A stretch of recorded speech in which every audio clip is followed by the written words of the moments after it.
फातिमा की रानी माँ, प्रभु यीशु की माँ, आसरा तू ही है माँ।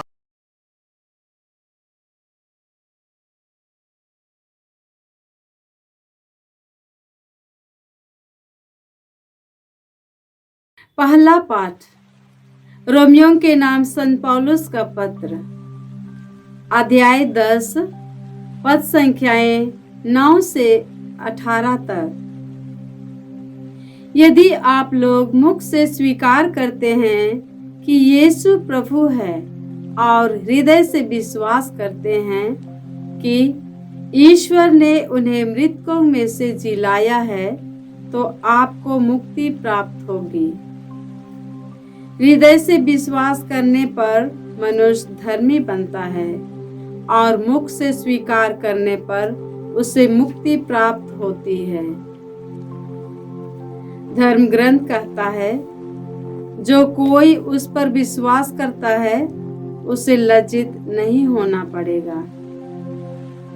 इसलिए यहूदी और यूनानी में कोई भेद नहीं है, सबों का एक ही प्रभु है।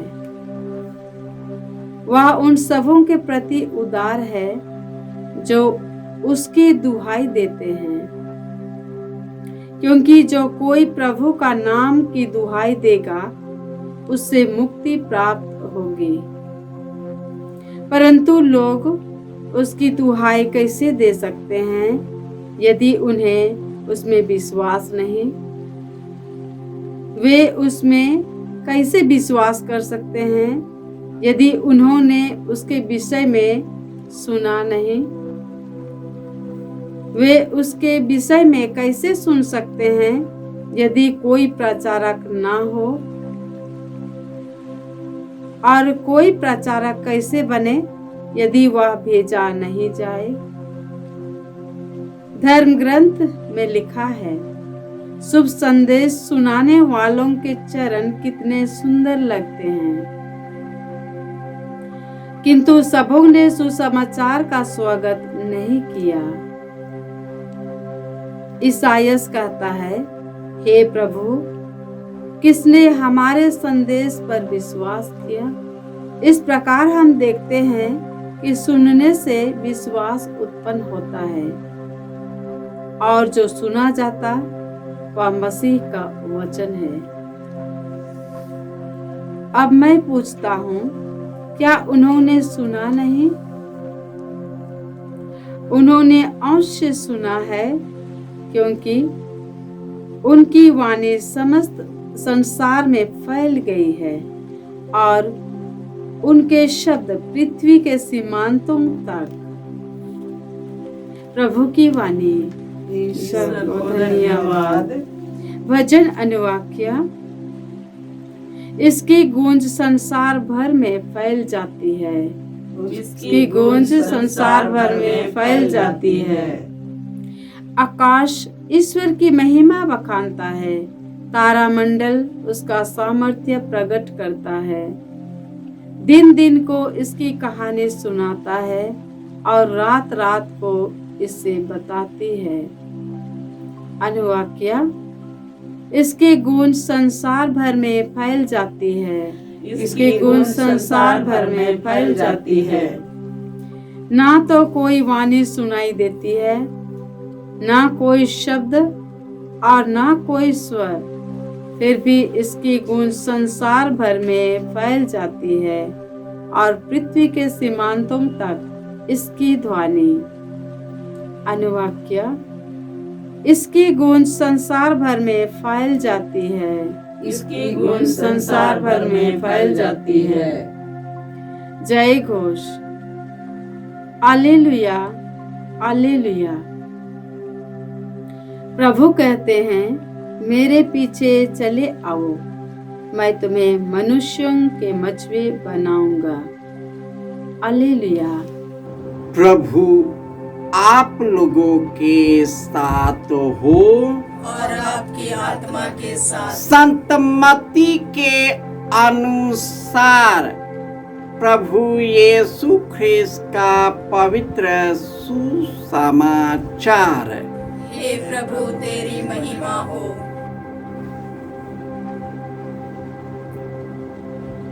अध्याय 4 पद संख्याएं 18 से 22।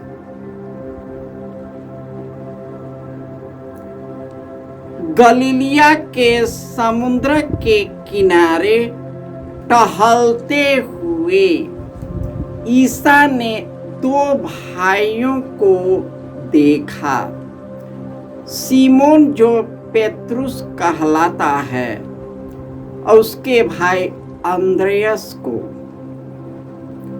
वे समुद्र में जाल डाल रहे थे क्योंकि वे मछुए थे। ईसा ने उनसे कहा, मेरे पीछे चले आओ, मैं तुम्हें मनुष्यों के मछुए बनाऊंगा। वे तुरंत अपने जाल छोड़कर उनके पीछे हो लिए। वहां से आगे बढ़ने पर ईसा ने और 2 भाइयों को देखा, जबेदी के पुत्र याकूब और उसके भाई योहन को। वे अपने पिता जबेदी के साथ नाव में अपने जाल मरम्मत कर रहे थे। ईसा ने उन्हें बुलाया। वे तुरंत नाव और अपने पिता को छोड़कर उनके पीछे हो लिए। यह प्रभु का सुसमाचार है। हे क्रिस्त तेरी स्तुति हो। ख्रिस्त में प्यारे भाइयों और बहनों, माता कलीसिया संत अंद्रयस का पर्व मनाती है। अंद्रयस पेत्रुस का सगा भाई था। ये दोनों समुद्र में जाल डालकर मछली पकड़ रहे थे और यीशु ने उनसे कहा, मेरे पीछे आ जाओ। वे जाल छोड़कर यीशु के पीछे हो लिए। उसके बाद आगे चलते समय उन्होंने जबेदी के 2 पुत्र याकूब और योहन को देखा, जो अपने पिता के जाल मरम्मत कर रहे थे। और यीशु ने उनसे कहा, आओ और मेरे पीछे चले आओ। और उसने पिता के जाल को वहीं छोड़कर यीशु के पीछे चला आया। क्या जरूरत थी कि उनके पीछे आना? प्रभु का वचन कहता है, यदि आप लोग मुख से स्वीकार करें कि प्रभु यीशु प्रभु है और हृदय से विश्वास करें कि ईश्वर ने यीशु को मृतकों में से जिलाया है, तो आपको मुक्ति मिलेगी। हृदय से विश्वास करने से मनुष्य धर्मी बनता है, और जब हम मुख से स्वीकार करते हैं तो हमें मुक्ति प्राप्त होती है। और जब ईश्वर वचन के अनुसार और उसी अनुरूप में हमारे अंदर प्रवेश करता है, ईश्वर हमें आत्मिक शक्ति से भर देता है। प्रभु यीशु ने अपने प्रेरितों को ऐसे लोगों को चुना जो संसार के नगण्य थे, अशिक्षित थे, मछुआरे थे, अछूत थे। लोग उनसे दूर भागते थे और यीशु उसके निकट आते हैं, उसे बुलाते हैं। वे एक ही शब्द में सब कुछ छोड़कर यीशु के पीछे हो लेते हैं। और इस तरह संत अंद्रयस यीशु के पुनरुत्थान के बाद पवित्र आत्मा से भर गए। वे सारी सीरिया और भूमध्य सागर में के प्रदेश में रहने वालों को यीशु का शिष्य बनाया और वहां के राजा के रानी ने भी उसे स्वीकार किया। इससे क्रोधित होकर उसने अंद्रयस को पकड़ लिया, उसे क्रूस पर लटकाए रखा और तड़पा तड़पा कर मार डाला। अब वे तड़प तड़प कर मर भी गए। यीशु के लिए उसने अपने जीवन को समर्पित किया।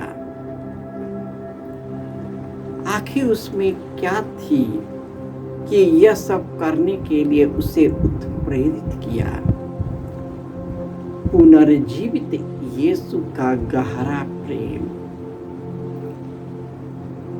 जब उन्होंने दर्शन दिया और दर्शन के द्वारा उसने यही बताया, देखो मैं मर गया था, अब मैं जी गया हूँ, अब तक और अनंत काल तक जीवित रहूंगा।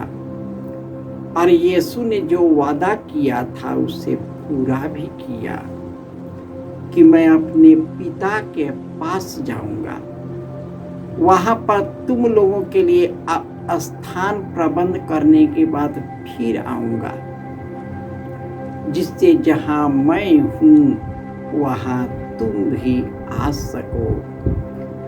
इस प्रकार संत अंद्रयस लोगों को सुसमाचार सुनाते हुए यीशु के मार्ग पर कई लोगों को लाया और इस तरह उसका जीवन धन्य हो गया।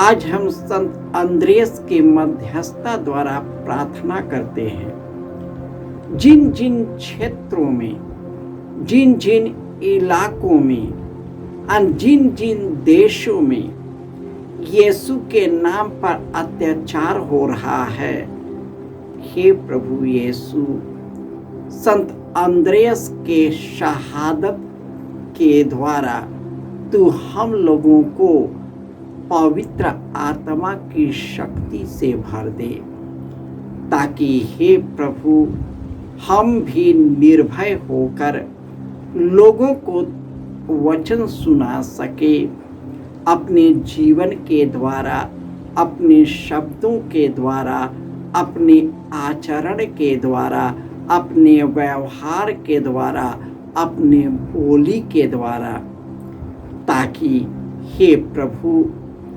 वे लोग भी मुक्ति पाए जो मुक्ति की आशा में पड़े हुए हैं। जय यीशु।